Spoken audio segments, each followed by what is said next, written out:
L'entretien des patriotes, bonjour à tous, heureux de vous retrouver. Épisode 5, Candace Owen, des révélations fracassantes, Najat injurie Trump, la peur de perdre ses subventions, Grenoble, l'horreur. Avant de traiter ces trois informations et beaucoup d'autres, connaissez la coutume sur cette chaîne, je commence toujours mon entretien par remercier ceux qui m'ont permis justement de le produire, car ils m'ont financé à l'aide des merci rémunérateurs. Et aujourd'hui sont à l'honneur des fidèles parmi les fidèles, Chantal, Merlet, Jean Barthes, Yann Penaud, Rambard, Philippe Leclerc, Beauprod, Carré Bernard, Polo Gonçalves, Philippe Bohen et Françoise Dominger. Merci à eux du fond du cœur. Et puis je tenais à vous remercier pour votre soutien inconditionnel. Oui, il faut aider la réinformation. Comment faire? Il suffit de lever le petit pouce, écrire de gentils messages et diffuser sur d'autres réseaux sociaux. Merci à tous. L'affaire Bribri rebondit. La photographie a fait l'effet d'une bombe, oui, une véritable explosion, les réseaux sociaux s'enflamment, fin de partie pour Bribri, lit-on un peu partout. Mais une photographie ne signifie rien, elle peut être truquée, et puis Jean-Michel est le frère de Brigitte, il y a peut-être tout simplement une ressemblance familiale. Autre photographie, c'est une photographie officielle cette fois, prise sur le perron de l'Élysée entre Jean-Michel le petit gros et sa sœur Brigitte. Oui, mais il y a un petit détail, comme dirait Colombo, qui nous chiffonne. La fac centrale se prépare à recevoir une visite de marque. Nous étions en décembre 2017. Brigitte, l'épouse du président français Emmanuel Macron, visitera la faculté centrale d'Alger où elle aurait des souvenirs. Impossible pour le moment de trouver dans la biographie officielle de Brigitte Macron des traces de ses souvenirs. Cela dit, la visite de la première dame intervient dans le cadre de la visite du président français annoncée pour le 6 décembre prochain. Cette information, qui circule depuis quelques jours, a été crédibilisée par des travaux d'embellissement de l'université. C'est tant mieux pour les étudiants de la fac centrale qui voient leur établissement retrouver un peu de fraîcheur. Comme dirait Jean-Michel Laplaty, étonnant, non? Et sur les réseaux sociaux, on mesure la taille des oreilles, leur disposition par rapport aux yeux, on traque les taches de naissance. Tout cela est troublant, certes, mais pas décisif et c'est toujours confus. Et c'est là que Candace Owen entre en piste pour nous éclairer, et notamment sur cette femme dans l'ombre. Elle analyse en effet la fameuse vidéo de Lina, de cette Véronique, qui justifie sa transition au micro d'un journaliste. La vidéo est dans ma description fondamentale. Candace Owens perçoit des analogies entre Bribri, professeur de français, et cette personne tapie dans l'ombre. Oui, Véronique, pour expliquer sa transition, la justifie à l'aide de deux couples littéraires très célèbres. Frédéric Chopin avec George Sand. Alors, Frédéric Chopin était un homme et George Sand était une femme. Mais il y avait un peu d'ambiguïté. Et puis, l'autre couple où il y a moins d'ambiguïté, Paul Verlaine et Arthur Rimbaud. Soit, mais ce sont des lieux communs dans ces milieux. Alors Candace ajoute un détail très troublant. La femme de Jean-Mimi s'appelle Véronique D.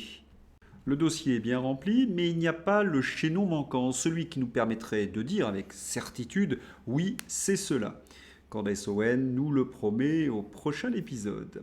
Le mieux, c'est de se fier à la presse mainstream. Que dit-elle sur l'affaire? Eh bien, toujours la même chose. Rumeurs, infox, complotisme, transphobie et extrême droite. Bigre. C'est saisissant. Chaque fois que nous apportons de la contradiction sur les narratifs du pouvoir, la pandémie, la guerre en Ukraine, le wokisme, l'éducation sexuelle à l'école, les migrants ou Bribri, les journalistes sortent l'artillerie, les insultes. Leur objectif, tuer le messager afin de ne pas répondre. Complotistes, extrême droite et tous ces noms d'oiseaux, ceux qui usent de ce vocabulaire ne sont pas des journalistes, mais des propagandistes ou des militants.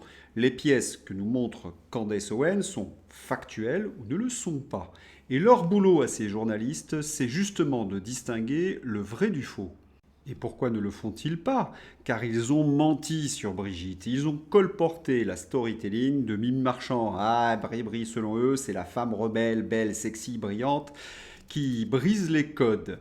Elena Ceausescu était moins courtisée que Bribri par ses journalistes aux ordres. Mais qu'attendent-ils en retour, hein, tous ces journalistes courtisans des postes et des subventions à la presse? Cela y ressemble lorsque l'on lit ce genre de courtisanerie. L'image qui l'illustre est un montage avec d'un côté Brigitte Macron et de l'autre un homme qui lui ressemble. À gauche, vous reconnaissez en effet un homme qui lui ressemble parce que c'est censé être son frère Jean-Michel. Et la photo, comme je l'ai affirmé dans mon précédent numéro, est officielle. Ces journalistes de Radio France n'osent même pas justifier le montage de Candace Owens par la ressemblance d'un frère avec sa sœur. Cela va très loin. Et ceux qui fact-check s'appellent des Julien Pin, c'est-à-dire qui nous ont trompés pendant des années. Allons au plus simple, nous disait-il, les risques sont extrêmement faibles et puis les myocardites se soignent. Nous étions en septembre 2021, c'était pendant la période de la pandémie. Oui, des pointures. Vous êtes nombreux à m'avoir envoyé des photos et me demander ce que j'en pensais. Et notamment cette photo de Bribri sur une liste électorale. Elle était candidate au municipal dans les années 80 en Alsace, dans sa petite ville. Eh bien, c'est une photo officielle et on voit donc Brigitte Osière, 36 ans. C'est une photo en effet étrange. Bribri est sur fond noir alors que ses colistiers sont sur fond blanc.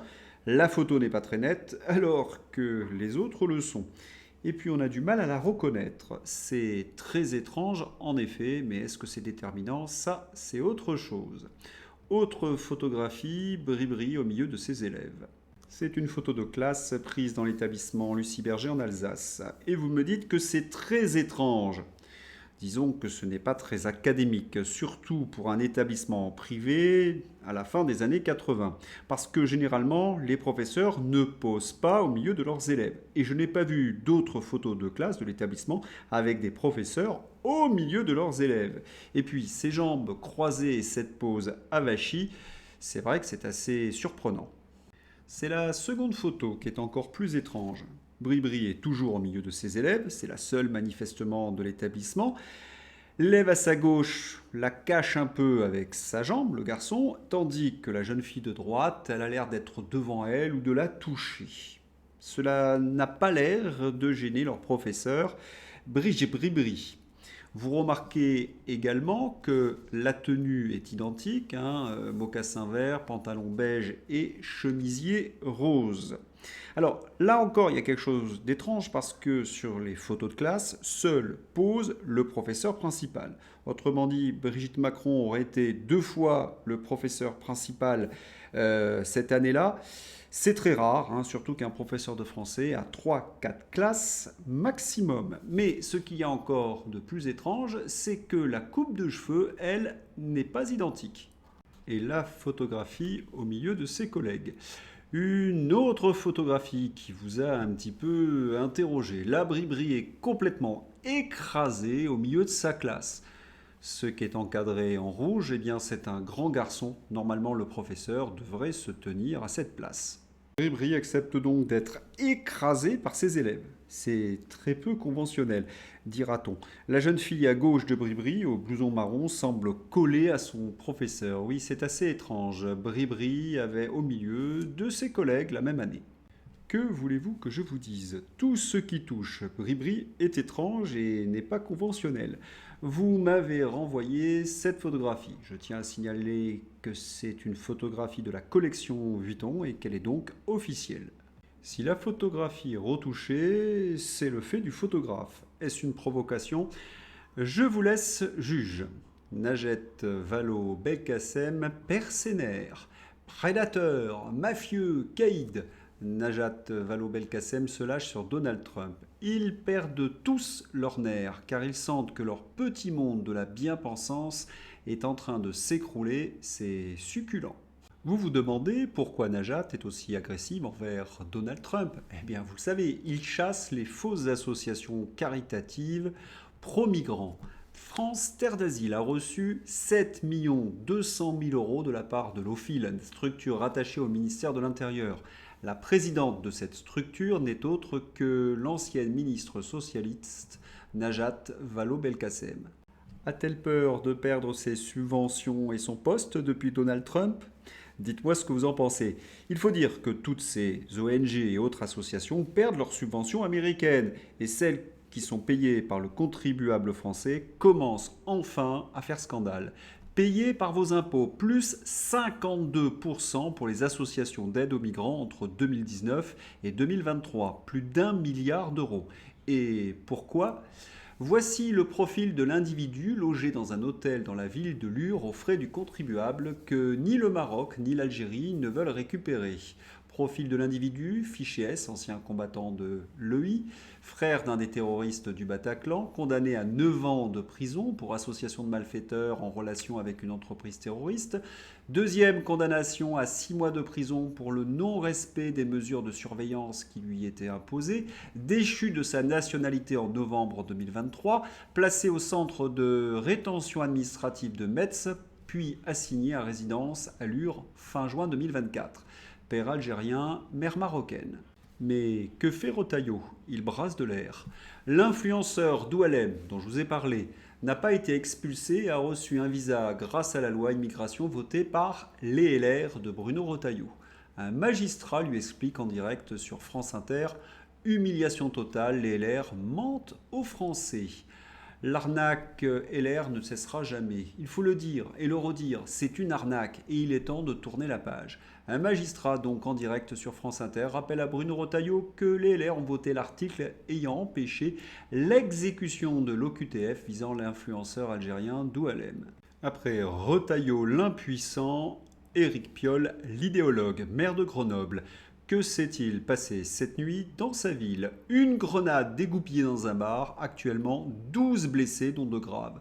Sommes-nous toujours dans la métropole apaisée, tant vantée par le maire de la ville? Rappelons quelques déclarations d'Éric Piolle. Il avait expliqué qu'il fallait vivre avec les dealers il y a quelque temps, et lorsqu'il y avait eu un meurtre par balle, il s'était exclamé: personne n'est à l'abri d'une balle perdue. C'est quand même incroyable de dire une chose pareille. C'est un meurtre, pas un accident de chasse. Cela dit, une fois n'est pas coutume, il n'a pas tort en disant que plus personne n'est à l'abri de rien dans sa ville, comme dans toutes celles tenues par les escrologistes. Et ça, c'était en 2024. 2025, hier, dans Libération, Grenoble. Libération a publié un article le jour de l'attaque à la grenade, dans lequel le maire écolo Éric Piolle déclare s'en foutre des polémiques autour de sa vision de la sécurité. Éric Piolle ignore les polémiques qui pleuvent sur lui. Accusé de laxisme depuis le début de son premier mandat en 2014, le maire écolo de Grenoble a encore une fois été critiqué après la mort d'un agent de propreté de la ville, tué par balle en septembre alors qu'il tentait d'empêcher un délit de fuite. L'entêtement idéologique d'Éric Piolle est une folie, avait accusé le maire Horizon de Nice, Christian Estrosi. En refusant d'armer ses policiers municipaux, non seulement il leur met une cible dans le dos, mais il met sa population en danger. Mais l'écolo, également critiqué pour ses réserves quant à la vidéosurveillance, ne regrette rien. À vrai dire, je m'en fous un peu, affirme-t-il auprès de Libé. Quand il ne reste que des attaques sur la sécurité et la propreté, ça veut dire qu'on a gagné d'autres batailles par ailleurs. Le bilan s'est alourdi depuis que j'ai commencé cette vidéo avec 6 blessés en urgence absolue. Le maire écolo Éric Piolle condamne avec la plus grande fermeté. No comment. Théorie du complot. À gauche, vous avez Candace Owens. À droite, vous avez Owens, l'assassin de la petite Lucie. Comme diraient les complotistes, c'est le hasard. Ukraine-Russie. L'armée russe a percé hier les défenses ottano-kieviennes sur une largeur de 20 km et a progressé de 2 km. Repli ukrainien dans plusieurs positions. Combat dans les villages de Nikolskoye et Sverdlikovo. Bon, l'armée russe a gagné, cela ne fait plus aucun doute, même sur LCU. D'ailleurs, les chroniqueurs font, comment dirais-je, grise mine. Et hier, cela a été un festival. La Poédie veut absolument déclencher une troisième guerre mondiale nucléaire pour sauver l'Ukraine. Et le Goyafi fait des comparaisons hideuses. On y reviendra. La réalité, c'est que la paix arrive. Vladimir Poutine a convenu avec Donald Trump qu'un règlement à long terme en Ukraine pourrait être atteint par des négociations. Le président russe et le président américain ont abordé la question du règlement du conflit en Ukraine lors d'une conversation téléphonique. Trump s'est prononcé en faveur de la fin immédiate des hostilités et d'une solution pacifique au problème. Quant au président russe, il a parlé de la nécessité de s'attaquer aux causes profondes du conflit. Des négociations sont prévues en Arabie Saoudite. Le président Donald Trump prévoit une rencontre avec le président ukrainien Zelensky ce vendredi à Munich afin de le persuader d'un accord de paix avec la Russie. Et la pilule va être amère. Game over pour Zelensky. Le boss du Pentagone, Peter Hegseth, met les points sur les i. L'Ukraine dans l'OTAN, c'est mort. Pas de soldats US, pas d'article 5, pas de parapluie nucléaire, juste une poignée d'Européens sacrifiables envoyés sous mandat bidon. Washington siffle la fin de la récré, Moscou dicte ses règles. Pour les Européens, c'est la douche froide. Jean-Noël Barrot, notre ministre des Affaires étrangères. Il n'y aura pas de paix juste et durable en Ukraine sans les Européens. À Paris, je réunis ce soir des ministres des Affaires étrangères pour parler de sécurité européenne et de notre soutien à l'Ukraine. Oui, une bande de has-been et de losers qui se sont trompés surtout depuis février 2022 et qui ont conduit ce conflit à durer inutilement pour le plus grand malheur des Ukrainiens et le déclassement économique des pays européens. Ils vont encore sans doute s'agiter comme des pantins grotesques que personne n'écoute. Des cocus et nous avec. Si nous avions eu un vrai gaulliste à l'Élysée, nous serions aujourd'hui dans le camp des vainqueurs. Parce que nous aurions conservé nos relations chaleureuses avec la Russie, conservé les 20 milliards d'euros d'exportation, et on aurait eu du gaz bon marché. Et nous aurions pu organiser la rencontre entre Donald Trump et Vladimir Poutine à Paris. Une défaite qui nous coûte des centaines de milliards, un affaiblissement à l'international et une véritable déroute économique. Oui, avec Macron, c'est la double peine.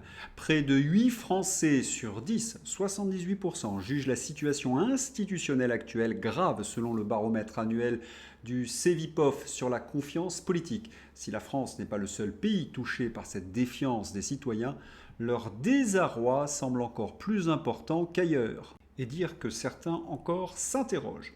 Allez, c'est l'heure d'ouvrir la page fantaisie avec les pays baltes. Les États baltes viennent de fièrement rejoindre le marché européen de l'électricité. Effet immédiat, les prix explosent. Plug baby plug. Oui, j'ai l'impression que les Français et les Européens, plug baby plug. Écologie, Marine Tondelier. C'est à X de nous quitter. Marine Tondelier explique pourquoi elle reste sur le réseau d'Elon Musk. C'est exceptionnel. Ils reviennent tous, la queue entre les jambes du réseau des losers, s'étant aperçu qu'il n'y avait personne là-bas. Les notes de la communauté ont de beaux jours devant elles, savoureux. Vous avez adoré les puces électroniques des machines à laver volées par les Russes, les soldats se battant avec des pelles, tous ces moujiks avinés, Zelensky en slip de bain en Crimée. Cette fake news est pour vous. L'armée russe contrainte d'utiliser des chameaux et des ânes sur le front ukrainien. La propagande de guerre a franchi toutes les limites du ridicule. Le point, c'est que son lectorat est essentiellement constitué de macroniers, donc il peut leur faire gober n'importe quel bobard. La chasse à l'homme. La députée Naïma Mouchou parle de chasse à l'homme pour les tests qu'a apporté Élise Lucet à l'Assemblée nationale. Je vous en ai parlé hier. La députée LaREM, puis Horizon, a participé au pass sanitaire puis vaccinal. Ce n'était pas une chasse à l'homme, ça. Voilà, c'est tout pour aujourd'hui. J'espère que vous avez apprécié cet entretien. Je vous souhaite une excellente journée. À bientôt. Au revoir.